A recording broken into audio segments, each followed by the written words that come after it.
Hello friends, நேத்தி நம்ம place of effective management அப்படின்னா என்ன அப்படிங்கிறத நம்ம பார்த்தோம், கிளியராக பார்த்தோம், எல்லா கண்டிஷன்ஸையும் சேர்த்து பார்த்தோம்.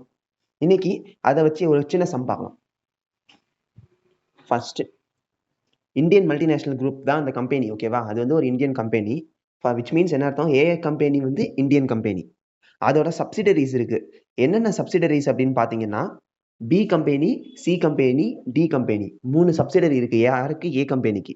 ஏ கம்பெனி பேரண்ட் இந்தியன் கம்பெனி, அதுக்கான சப்சிடரி பி, சி, டி 3 இருக்கு. பியும் சியும் யூஎஸ்ஏல இருக்கு, டி கனடால இருக்கு. இப்போதைக்கு இவ்வளவுதான் நமக்கு கண்டிஷன்ஸ் கொடுத்துருக்காங்க. அப்புறம் என்ன சொல்லிட்டாங்க? ஆக்டிவ் பிசினஸ் அவுட் சைட் இந்தியாவில் இருக்குன்ட்டாங்க. மீட்டிங்ஸ் ஆஃப் போர்டு யூஎஸ்ஏலையும் கனடாலையும் நடக்குது அப்படின்ட்டாங்க. இப்போ நம்ம இந்த ஏ கம்பெனியோட place of effective management within இந்தியாவா இல்ல அவுட் சைட் இந்தியாவா அப்படின்னு கண்டுபிடிக்கணும். ஏன்னா அப்படி கண்டுபிடிச்சாதான் அந்த கம்பெனி இந்தியன் கம்பெனியா இல்ல ஃபாரின் கம்பெனியாங்கிறது தெரியும். ஓகே, ஃபர்ஸ்ட் நம்ம ஒரு கம்பெனியை என்னவா பிரிக்கணும்னு பார்த்தோம். ஆக்டிவ் பிசினஸ் இன்சைட் இந்தியாவா அவுட் சைட் இந்தியாவான்னு பார்க்கணும்னு சொன்னோம். என்னன்னு சொல்லிட்டாங்க? Active business is outside இந்தியான்னு கிளியரா சொல்லிட்டாங்க. இப்போ அவுட் சைட் இந்தியாவா இருந்துச்சுன்னா கண்டிஷன் என்னன்னு பார்த்தோம்? மெஜாரிட்டி மீட்டிங்ஸ் ஆஃப் போர்டு எங்க நடக்குது அப்படிங்கிறத நம்ம பார்க்கணும்.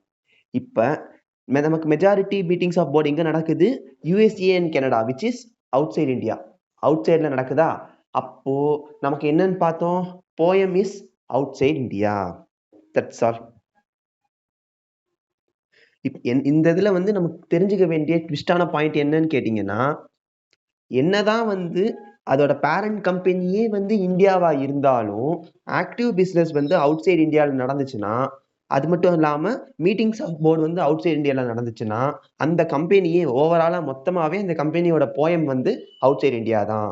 எப்ப அது இன்சைட் இந்தியாவா இருக்கும்னா, ஆக்டிவ் பிசினஸ் அவுட் சைட் இந்தியால கிடையாது. ஆக்டிவ் பிசினஸ் இன்சைட் இந்தியா தான். இந்த கேஸ்ல நமக்கு கண்டிஷன் என்னன்னு பார்த்தோம்? மெஜாரிட்டி டெசிஷன்ஸ் யார் எடுப்பா அப்படிங்கிறத பார்த்தோம். அது மட்டும் இல்லாம பேரண்ட் கம்பெனி தான் இந்த கேஸ்ல மெஜாரிட்டி டெசிஷன்ஸ் எடுக்கும். சப்போஸ் ஆக்டிவ் பிசினஸ் இன்சைட் இந்தியாவா இருந்துச்சுன்னா, இதுக்கு பதிலா இன்சைட் இந்தியாவா இருந்துச்சுன்னா, ஆட்டோமேட்டிக்கா என்ன ஆகும்? இந்த இந்தியன் மல்டிநேஷனல் குரூப் தான் பேரண்ட் கம்பெனி, அதோட லொகேஷன் எதுவோ அதுதான் போயம். ஸோ இந்த கேஸ்ல இந்தியன் மல்டிநேஷனல் குரூப்போட லொகேஷன் இந்தியா அப்படிங்கும் போது போயம் இஸ் இன் இந்தியா அப்படின்னு வரும். நம்ம கேஸ்ல பாத்தீங்கன்னா மெஜாரிட்டி டெசிஷன்ஸ் அவுட் சைட் இந்தியால எடுக்கிறாங்க.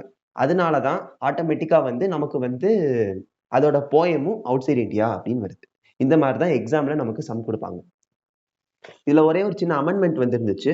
என்ன அமெண்ட்மெண்ட்னு பாத்தீங்கன்னா, எல்லா கம்பெனிஸ்க்குமே இது அப்ளிகபிள் தான். நம்ம போன வீடியோல பார்த்த எல்லா போயம் ப்ரொவிஷன்ஸும். பட் ஒரே ஒரு பாயிண்ட்டுக்கு மட்டும் நாட் அப்ளிகபிள். அந்த பர்டிகுலர் கம்பெனியோட turnover or gross receipt 50 லட்சத்தை விட கம்மியா இருந்துச்சுன்னா போயம் ப்ரொவிஷன் நாட் அப்ளிகபிள். சிம்பிளா சொன்னா ஓபிசி கம்பெனியோட டர்ன் ஓவர் 50 லட்சத்துக்கு மேல இருக்கிறதுக்கு வாய்ப்புகள் கம்மி. அப்புறம் ஸ்மால் கம்பெனியோட டர்ன் ஓவர் 50 லட்சத்துக்கு கம்மியா இருக்க வாய்ப்பு கம்மி. இந்த 2 கம்பெனிக்கு மட்டும் இந்த போயம் ப்ரொவிஷன் அப்ளிகபிள் கிடையாது அப்படிங்கிறத அமெண்ட்மெண்ட்ல கொண்டு வந்திருக்காங்க. ஏன்னா ஏற்கனவே சின்ன கம்பெனியா இருக்கு, அதுக்கு எப்படி ஃபாரின்ல சப்சிடரிஸ்லாம் இருக்கும் அப்படிங்கிற ஒரு அசம்ஷன்ல தான் இந்த அமெண்ட்மெண்ட் கொண்டு வந்திருக்காங்க. இந்த மாடல் ஏதாச்சும் டவுட்ஸ்னா கமெண்ட்ஸ்ல கேளுங்க. நெக்ஸ்ட் வீடியோல அடுத்த டாபிக் பார்க்கலாம். தேங்க்யூ.